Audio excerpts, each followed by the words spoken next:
नमस्कार मित्रांनो, welcome back in the world of Ayurveda Marathi. मित्रांनो, आज या व्हिडिओमध्ये आपल्याला अॅनालाइज करायचं आहे दोन पेपर झालेले. रसायनशास्त्र पेपर 1 जो की जानेवारी 2025 मध्ये झालेला होता. First paper according to new NCISM pattern आणि आता जो सप्लिमेंटरी पेपर झालेला आहे त्यांचा तो पेपर. आपल्याला दोन्ही पेपर अॅनालाइज करायचे आहेत. ब्लूप्रिंट नुसार फॉलो होतात का? एक-एक क्वेश्चन अॅनालाइज करूया आपण, की काही सिमिलॅरिटी दाखवतोय का विंटरचा पेपर आणि सप्लिमेंटरी पेपर काही सिमिलॅरिटी आहे का? काही स्पेसिफिक पॅटर्न फॉलो करत आहे का? किंवा येणारा जो डिसेंबरमध्ये पेपर आहे याच प्रकारचा पॅटर्न फॉलो करेल का? किंवा पुढच्या वर्षी 2026 ला जो पेपर येणार आहे तो याच प्रकारचा राहणार आहे का? ब्लूप्रिंट फॉलो होते का? त्यानुसार अभ्यास करू शकतो का? किंवा इथून पुढे फ्युचरमध्ये ब्लूप्रिंट नुसार अभ्यास करायचा आहे का? या सर्व प्रश्नांची उत्तरे याच व्हिडिओमध्ये तुम्हाला मिळणार आहेत. रसशास्त्र पेपर 1 आपण स्टार्ट करूया एसीक्यू पासून, की ब्लूप्रिंट फॉलो होते का? आता पूर्ण व्हिडिओमध्ये एक पॅटर्न असेल तुमचा, जो वरती क्वेश्चन दिलाय, म्हणजे आता प्रत्येक आपण सगळे एसीक्यू पाहणार आहेत. वरती क्वेश्चन दिला तो असेल जो फर्स्ट पेपर अकॉर्डिंग टू एन्साइझम नुसार आलेला होता, सेकंड इयरचा जानेवारीमध्ये झालेला. आणि दुसरा आहे जो की आता सप्लिमेंटरी रिसेंटली चालू आहे तो. दोन्ही पेपरचे क्वेश्चन आधी असेल पहिला झालेला, त्याच्यानंतर दुसरा या सप्लिमेंटरी एक्झाम. आणि 3 नंबरला आपण लिहू की ब्लूप्रिंट मध्ये कुठे मेन्शन केलेलं आहे, सिलेबस कॉपीमध्ये कुठे मेन्शन केलेलं आहे, ब्लूप्रिंट फॉलो झाली का? अशा प्रकारचा पॅटर्न आपल्या सगळ्या क्वेश्चनसाठी राहणार आहे. मग आता पहिला क्वेश्चन जो फर्स्ट पेपर झाला होता अकॉर्डिंग टू न्यू पॅटर्न जानेवारीमध्ये झालेला, काय क्वेश्चन आहे सर? पहिला SQ, write the chronological development of Ayurvedic औषधी निर्माण. क्रोनोलॉजिकल डेव्हलपमेंट वरती डायरेक्टली क्वेश्चन आलाय. ब्लूप्रिंट वरती मेन्शन होता, त्याला काही कॉम्पिटिशन नव्हतं, म्हणजे प्रत्येक पेपरमध्ये हा क्वेश्चन लगभग येणार आहे. बघा, त्यालाच क्वेश्चन थोडंसं भाषा बदलून विचारलाय. Write the historical evolution of Ayurvedic औषधी निर्माण रसशास्त्र. आयुर्वेदिक औषध निर्माणचे रसशास्त्राचे इव्होल्युशन झालं नागार्जुनापासून तर आतापर्यंत सर्व इव्होल्युशन लिहून काढायचंय. कन्फर्म क्वेश्चन दोन्ही पेपरला आलेला आहे. ब्लूप्रिंट मध्ये सुद्धा मेन्शन केलेला होता. ऍज इट इज क्वेश्चन तुम्हाला एक्झाम मध्ये विचारला गेलेला आहे. ठीक आहे, पहिल्याच चॅप्टर वरून हा पहिला एसक्यू येतो आणि तुमच्या एक्झाम मध्ये पुढच्या येणार म्हणजे येणार. पुढचा 2 नंबरचा क्वेश्चन, भूमी, देश आणि द्रव्यानुसार औषधी द्रव्य संग्रह विधी लिहा व औषधी द्रव्य संग्रहण कोणत्या भागातून करून येते सुद्धा लिहा. म्हणजे ड्रग कलेक्शन, द्रव्य जो आपण कलेक्ट करतो त्याचा विधी आपल्याला दिलेला आहे. औषधी संग्रह काळ सांगितलाय, औषधी संग्रह विधी सांगितलाय, त्यावरती हा क्वेश्चन आलेला आहे. त्याच्यानंतर आता सप्लिमेंटरी एक्झाम झालेली होती, त्याच्यावरती काय आलेलं होतं, हा जो क्वेश्चन होता डायरेक्टली ब्लूप्रिंट मधून आलेला होता. इथे मेन्शन पण केलंय, मस्ट टू नोला होता.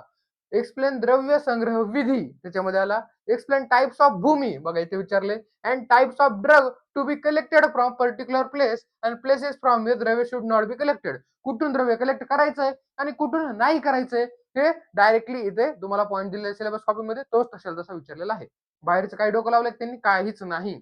त्याच्यानंतर आता सप्लिमेंटरी एक्झामला काय आलंय, आर्द्र शुष्क आणि अनुक्त विशेषक्त द्रव्य संग्रह विधी सिद्धांत वर्णन करा. सेम टू सेम क्वेश्चन, फक्त अर्धा थोडासा त्यांनी टिल्ट केलाय. याच टॉपिक मध्ये, याच चॅप्टर मध्ये तुम्हाला खाली दिसून जाईल बघा, याच्या खालचा बॉक्स, डिस्क्राईब द आर्द्र शुष्क द्रव्य अँड अनुक्त विशेषोक्त द्रव्य collection principal. Same to same question विचारला गेला. द्रव्य कलेक्शन प्रिन्सिपल विचारले आणि अनुक्त विशेषोक्त सुद्धा विचारलेला आहे. म्हणजे इथे सुद्धा 100% ब्लूप्रिंट फॉलो झालेली आहे. सिलेबस कॉपी मधला मस्ट टू नोचा क्वेश्चन एसक्यू आलेला आहे. ठीक आहे, हा सेकंड नंबरचा चॅप्टर होता तुमचा आधारभूत सिद्धांतावरती विचारला गेलेला होता. त्याच्यानंतर पुढचा एसक्यू सी, तिसऱ्या नंबरचा, कासिस या द्रव्याचे रासायनिक संघटन. फक्त कासिसचं रासायनिक संघटन लिहायचं होतं, बाकी काहीच नाही. रसद्रव्य परिचय 1 मधला जो कासिस आहे, फक्त रस, त्याच्यामध्ये काय विचारलं तुम्हाला, की रासायनिक संघटन विचारले जातात, फॉर्म्युला. आणि त्याच्यानंतर कुकुटपूट विचारले, जे की तुम्हाला यंत्रामध्ये दिले. ठीक आहे, इथे काय दिले, तुम्हाला दोन्ही क्वेश्चन मिक्स करून दिलेले आहेत, जे की ब्लूप्रिंट मध्ये दिलेलं आहे. ठीक आहे, कशा कशाचं मिक्स केलंय, कुकुटपूट, त्याचबरोबर इथे तुम्हाला यंत्रामधील कुकुटपूट आणि काशी सरस्वती परीक्षा 1 मधील तुम्हाला विचारलं गेलं आहे. बघा इथे कुकुटपूट दिलेले यंत्रामध्ये आणि त्याचबरोबर काशीस रसद्रव्य परीक्षा 1 मध्ये दिलेला आहे. ठीक आहे, अशा प्रकारे हा जो फर्स्ट पेपर झाला होता त्याच्यामध्ये फॉलो झाले. आणि आता जो सप्लिमेंटरी पेपर आहे त्याच्यात बघूया काय आले तर. विजाधर यंत्राबद्दल संक्षिप्त वर्णन करा आणि कोल्ड्रिंक पॅनचे औषध निर्मितीतील उपयुक्तता लिहा. डायरेक्टली यंत्रावरती क्वेश्चन आलाय, बाकी काही त्याच्यामध्ये अडकलं नाही. एक मॉडर्नचं यंत्र आणि आयुर्वेद यंत्र डायरेक्टली विचारले. विद्याधर यंत्र विचारले आणि कोटिंग पॅन सुद्धा इथे विचारलं आहे. बघा इथे तुम्हाला सिलेबस कॉपीमध्ये दिलेले, सिलेबस कॉपीमध्ये मॉडर्न मशिनरी मध्ये तुम्हाला दिलेलं आहे. ठीक आहे, आणि विद्याधर यंत्र सुद्धा तुम्हाला दिलेलं आहे. ठीक आहे, हे बघा एकदम शेवटचं तुम्हाला कोटिंग पॅन नावाचं इथे दिसत असेल, बहुतेक तुम्हाला इथे ब्लॅक दिसत असेल, इथे खाल्लेले कोटिंग पॅन तुम्ही सिलेबस कॉपीमध्ये चेक करू शकता. म्हणजे इथे सुद्धा बाहेरचं आलेलं नाहीये. हा तिसऱ्या चॅप्टरवरून विचारलं गेलेलं होतं. त्याच्यानंतर सर आता चौथ्या क्रमांकाचा एसीक्यू आलेला आहे. चौथ्या क्रमांकाचा एसीक्यू ब्लूप्रिंटनुसार काय दिलेलं आहे, की तुम्हाला कल्पना निर्माण 1 करून येणार आहे. मग कल्पना निर्माण 1 मधील पंचविध कशा कल्पना येतात आणि त्यांच्या उपकल्पना येतात. मग त्या पंचविध कशा कल्पनांपैकी एखादा विचारला जाऊ शकतो किंवा त्याच्या उपकल्पनांपैकी काहीतरी विचारलं जाऊ शकतं. मग पंचविध कशा कल्पनांपैकी एसीक्यूला विचारल्यासारखं काय? स्वरस आहे, फांट आहे, हिम आहे. त्याचबरोबर त्याच्या उपकल्पना आहेत. चूर्ण आहे, त्याची उपकल्पना आहे. अशा प्रकारे विचारले गेलेलं इथं. मग आता इथे विंटरचा पेपर आणि सप्लिमेंटरीचा पेपर दोन्ही पाहूया. विंटरच्या पेपरमध्ये चूर्ण कल्पनेची व्याख्या लिहून त्याचे प्रकार, औद्योगिक स्वरूपात निर्माण विधी लागणारे यंत्र आणि सहविर्यता विधी एक्सप्लेन करा. ठीक आहे. उपकल्पना विचारली चूर्ण. ठीक आहे. एकदम सोपा क्वेश्चन ब्लूप्रिंटमध्ये दिलेला क्वेश्चन होता त्यावरूनच आलेला आहे. हा उपकल्पनावरती आलेला आहे. कल्क जे पंचविध कशा कल्पनापैकी आहे त्याचं उपकल्पना म्हणजे चूर्ण कल्पना अत्यंत इम्पॉर्टंट. आणि जो आता पेपर झाला सप्लिमेंटरी त्याच्यात डायरेक्टली स्वरस विचारला गेलाय. स्वरसाची परिभाषा, पर्याय नावं, निर्माण विधी आणि स्वरसाची उपकल्पनाचे नाव लिहायचे जे की स्वरसाच्या उपकल्पना आहेत त्यांचं विचारलं गेलंय. हा जो चूर्ण आहे ते कशाची उपकल्पना आहे? ही कल्काची उपकल्पना आहे. ही डायरेक्टली क्वेश्चन आलेला कल्पना निर्माण 1 मधून सोपा क्वेश्चन आलेला आहे. इथे सुद्धा 100% फॉलो झालेला आहे. चौथ्या चॅप्टर वरून आलेला क्वेश्चन. आता पुढे जाऊया. 5वा क्वेश्चन बघा. अवलेह कल्पनेची व्याख्या लिहून वासावले या कल्पनेचे घटक द्रव्य, निर्माण विधी आणि सिद्धी लक्षण लिहा. तुम्हाला इथे अवलेह विचारला डायरेक्टली फक्त एक त्याच्यामध्ये ऍड केलंय वासावलेह. वासावलेहमध्ये फक्त तुम्ही वासा लिहून अवलेहचं कंटेंट लिहिलं तरी चाललं असतं. ठीक आहे. अवलेह कल्पना किती इम्पॉर्टंट कळते? अवलेह कल्पना दोन्ही पेपरमध्ये विचारली गेली. जो पहिला पेपर झाला विंटरचा आणि आता सप्लिमेंटरी दोन्हीमध्ये अवलेह विचारले गेले. फक्त जो विंटरमध्ये झाला त्याच्यामध्ये वासावलेचे इन्ग्रेडियंट विचारले. बाकी त्याच्या सिद्धी लक्षणे किती इम्पॉर्टंट आहे मी लेक्चरमध्ये घेतले. तुमच्याकडून अक्षरशः पाठ करून घेतले स्नेहाची सिद्धी लक्षणे. ठीक आहे. जर तुम्ही लेक्चर पाहिलं नसेल तर ऍपमध्ये जाऊन पहा आणि त्यानंतर तुम्हाला तो डायरेक्टली हे स्नेह कल्पना पाठ होऊन जाईल, अवलेह कल्पना पाठ होऊन जाईल. च्यवनप्राश कसा बनवायचा ते तुम्हाला पाठ होऊन गेलं असेल आपल्या लेक्चर नंतर. किती इम्पॉर्टंट आहे मी किती गळा ओरडून तुम्हाला सांगत होतो की हे पाठ करा आणि मी तुमच्याकडून पाठ करून घेतलं त्या लेक्चरमध्येच. तेव्हा तर तुम्हाला कळालं असेल किती इम्पॉर्टंट आहे. दोन्ही पेपरमध्ये सेम एमसीक्यू विचारला गेलाय. अवलेह तिथे फक्त वासा अवलेह वाढले आणि इथे विंटरच्या सप्लिमेंटरी पेपरमध्ये अवलेह कल्पनेची व्याख्या, निर्माण विधी, सिद्धी लक्षणे, सहविर्यता विधी. ठीक आहे. सेम टू सेम क्वेश्चन फक्त तिथे वासावलेचे इन्ग्रेडियंट वाढले. सहविर्यता विधी, निर्माण विधी आणि सिद्धी लक्षण किती इम्पॉर्टंट आहेत बघा. तुमच्याही येणाऱ्या एक्झाम मध्ये स्नेह कल्पना आहे, अवलेह आहे, याची सिद्धी लक्षण व्यवस्थित करून ठेवा. संधान आहे, त्याचे सिद्धी लक्षण व्यवस्थित करून ठेवा. एक्झाम मध्ये विचारण्याचे खूप जास्त चान्सेस आहेत. ठीक आहे. डायरेक्टली ब्लूप्रिंट मध्ये दिले कल्पना निर्माण 2 मध्ये. आता जाऊया पुढच्या एसक्यू कडे. एफ एफ नंबरचा जो एसक्यू हिंगुळ या द्रव्याचे पर्याय नाव, रासायनिक संघटन, प्रकार, शोधन विधी, गुणकर्म थोडक्यात वरून करा. डायरेक्टली कशा आलेला आहे सर? रसद्रव्य परिचय वरती हा क्वेश्चन आलेला आहे. रसद्रव्य परिचय 1 साधारण रस हिंगुळ याच्यावरती प्रश्न आलेला आहे. पूर्ण एसक्यू काय काय विचारले त्यांनी? रासायनिक संघटन, त्याचे प्रकार काय काय आहेत, शोधन विधी काय. आपण पूर्ण जे जे रसद्रव्य परिचय त्यांचे शोधन तुमच्या लेक्चर मधूनच पाठ करून घेतले आणि गुणकर्म थोडक्यामध्ये लिहायला सांगितले. डायरेक्टली रसद्रव्य परिचयावरून आलेला आहे. खूप जण रसद्रव्य परिचय डायरेक्टली स्किप करून टाकतात एवढं मोठं पाहून. परंतु आपले जे कोर्स जॉईन केलेले विद्यार्थी त्यांना लेक्चर मध्येच मी सर्व रसद्रव्य परिचय पाठ करून घेतो. सगळ्यांचे शोधन तुम्हाला एकदम तुमच्या टंगवर असतील जर तुम्ही लेक्चर पाहिलेले असतील तर. त्याच्यानंतर जो आता सप्लिमेंटरी एक्झाम झाला त्याच्यामध्ये सस्यक विचारला गेला होता. इथे काय विचारलं होतं? हिंगुळ. इथे काय विचारलं? सस्यक विचारलं गेलं होतं. प्रश्न सेम. नाव, प्रकार, ग्राह्य शोधन विधी. जे मी तुम्हाला लेक्चरमध्ये इम्पॉर्टंट सांगितलं होतं त्याच गोष्टी विचारल्या गेल्यात. बाकीचा भापट पसारा पॅटर्न खूप मोठा आहे, पण तुझे पाठ करून घेतलं ते 100% एक्झाम मध्ये आलेले. त्याच्यानंतर रसद्रव्य परिचय 2, रसद्रव्य परिचय 1 याच्यावरती तुम्हाला हा एसक्यू येण्यासाठी सांगितला होता आणि रसद्रव्य परिचय 1 वरतीच हा तुम्हाला विचारला गेलाय. कारण रसद्रव्य परिचय 1 हा मस्ट टू नोला आहे. त्याच्यामध्ये काय काय येतं सर? त्याच्यामध्ये महारस येतं, उपरस येतं, साधारण रस येतं, धातू येतं. याच्यावरतीच तुमचे मोस्ट ऑफ क्वेश्चन बनतात. मोस्ट टू नोला होतं म्हणून हे इथे एसक्यूला आलं. म्हणजे 7 मस्ट नो वरती सेक्यू असतात. एकच फक्त डिझायर टू नो वरती येतो. त्याच्यानंतर आता जी मध्ये काय दिले? श्वास कुटार या कल्पाचे घटक द्रव्य, निर्माण विधी आणि आमयिक प्रयोग मात्रा लिहा. आता काही जण म्हणतात की हे जे श्वास कुठार रस आहे औषधी कल्पमध्ये आहे. मित्रांनो, जेव्हा तुम्ही चतुर्विध रसायन शिकला असाल, चतुर्विध रसायन याच्यामध्ये बघा दिलेले आहे तुम्हाला इंट्रोडक्शन, डेफिनेशन, इम्पोर्टन्ट. चतुर्विध रसायनचे 4 रसायन कोणते? त्यांचं introduction, definition, important, types, procedure, necessary equipments कोणते लागणार आहेत, शेल्फ लाईफ काय आहे, त्याचबरोबर एक्झाम्पल दिलेत खरली रसायनचे. खरली रसायनचे एक्झाम्पल श्वास कुठार रस आणि वात विध्वंस रस याचे एक्झाम्पल दिले. याच्यामध्ये काही रॉकेट सायन्स नव्हतं. सगळी काय प्रोसिजर होती, फक्त याचे इन्ग्रेडियंट तुम्हाला माहित असायला पाहिजे होते. बाकी क्वेश्चन एकदम इझी होता. बघा काय विचारलं होतं, श्वास कुठार रस.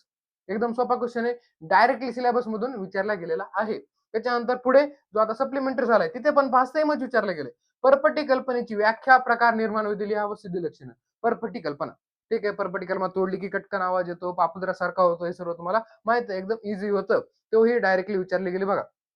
परपटी कल्पना, परपटी रसायन चतुर्विधपैकी येतं, त्यावरती डायरेक्टली विचारलं गेलेलं होतं. कशावरती होतं सर? कल्पना निर्माण 1 वरती 1 क्वेश्चन, 2 वरती 1 क्वेश्चन, 3 वरती 1 क्वेश्चन आणि 1 क्वेश्चन रसद्रव्य परिचय 1 वरती, अशी 4 लिखित. काय काय म्हटलं? कल्पना निर्माण 1, 2, 3 आणि त्याचबरोबर एक इलेक्यू आणखी कशावरती येतो? एक इलेक्यू तुम्हाला येतो, 1 मिनिट, रसद्रव्य परिचय 1 वरती विचारला जातो. ठीक आहे. एवढं होतं हे. एसएक्यू तुम्हाला एलएक्यू कशा विचारते ते पण सांगितलं. हे झालं जी, परपटी कल्पनावरती डायरेक्टली ब्लूप्रिंट मधून विचारलं गेलेलं आहे. त्याचबरोबर आता एच, खालील शब्दांची, हा क्वेश्चन असा आहे की मोस्ट ऑफ विद्यार्थी चॅप्टर डायरेक्ट स्किप करून देतात, युनिव्हर्सिटी गुगली टाकते, एकदम सोपा क्वेश्चन तुम्हाला याच्यावरती टाकून देते. एकदम सोपा क्वेश्चन टाकणार आणि तुम्ही ते स्किप केलेला असेल आणि तुम्हाला सोपा क्वेश्चन सुद्धा लिहिता येणार नाही. कसा सर? आता जो एच नंबरचा क्वेश्चन आहे हा मॉडर्न टॉपिक वरती खालच्या, फक्त त्यांनी काय केलं की जो पहिला पेपर झालेला होता विंटरला, त्याच्यामध्ये फक्त फुल फॉर्म विचारले त्यांनी. ते फुल फॉर्म कोणाला लिहिताच नाही आले, कारण पोरांनी डायरेक्टली स्किप करून टाकला होता चॅप्टर. का? कारण ते बघण्यासारखाच नाही चॅप्टर, इंटरेस्ट कोणालाच नाही त्याच्यामध्ये, पण त्याच्यावरून कन्फर्म एमसीक्यू येणार म्हणजे येणार. आणि हा एवढा सोपा, फक्त फुल फॉर्म विचारले होते याच्यामध्ये आणि ते सिलेबस कॉपीमध्ये दिलेले होते. त्याच्यानंतर सर आता जो सप्लिमेंटरी एक्झाम झाला त्याच्यामध्ये बघा औषध व सौंदर्य प्रसाधन नियम 1940 मध्ये आयुर्वेदीय सिद्ध युनानी संदर्भात विविध नियम सांगायचे, कॉस्मेटिकचे फक्त नियम विचारले होते. त्यांनी 1 नंबरलाच लिहिलेलं होतं की describe and mention drugs cosmetic act 1940, जे की तुम्हाला सिलेबस मध्ये लिहिलं होतं. 1940 चा नियम आहे तो तुम्हाला डिस्क्राईब करायचा आहे आणि त्याच्यावरती डायरेक्टली क्वेश्चन आलाय. यावेळेसही तुम्ही हे 1940 1985 रूल पहा, सगळ्यांचे फुल फॉर्म पहा, याच्या बाहेरचा क्वेश्चन तुम्हाला येणार नाहीये. हे झाले 8 एसीक्यू. आता आपण येऊया एलएक्यू कडे. कळालं? आता 8 एसीक्यूचा जर आपण संदर्भ काढायला गेलं, सार काढायला झाला तर 100% ब्लूप्रिंट फॉलो झालेली आहे. फक्त आगत तंत्र जो होता त्याच्यामध्ये थोडीशी ब्लूप्रिंटने गफलत केलेली होती सप्लिमेंटरी एक्झाम मध्ये. काय गफलत केली होती सर? जो निग्लिजन्सचा क्वेश्चन होता तो एसीक्यूला होता, एलएक्यूला आला. त्यानंतर एक क्वेश्चन तुम्हाला ऐन वेळेला चेंज करून दिला होता. आधार निवेदचा क्वेश्चन तुम्हाला चुकीचा पडला होता, जो की स्वस्त वृत्तमध्ये होता. परंतु तुम्हाला तिथे आला, त्याच्यामुळे तुम्हाला ते प्रमेय म्हणून तुम्हाला शिफ्ट करून दिला. म्हणजे तुम्हाला चांगलाच एक क्वेश्चन भेटला किंवा कुष्ट पण चांगलाच आलेला होता. ठीक आहे. फक्त तिथे एक गफलत झाली त्यांची, की जे एलसीक्यूला पाहिजे होता तो एलक्यूला आला. ठीक आहे. हे व्हायला नाही पाहिजे युनिव्हर्सिटी करून, कारण एनसीआर सिलेबसने ब्लूप्रिंट दिली 100% फॉलो व्हायलाच पाहिजे. परंतु ही ब्लूप्रिंट 100% फॉलो झालेली नाहीये. थोडीशी गफलत त्याच्यामध्ये होताना आपल्याला दिसली.